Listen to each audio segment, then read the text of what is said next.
امروز قرار با هم چالش‌های ژاپنی انجام بدیم.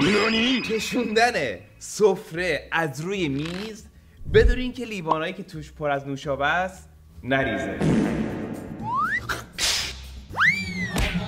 سلام نوکرده. بابا کتابم خوب نبود.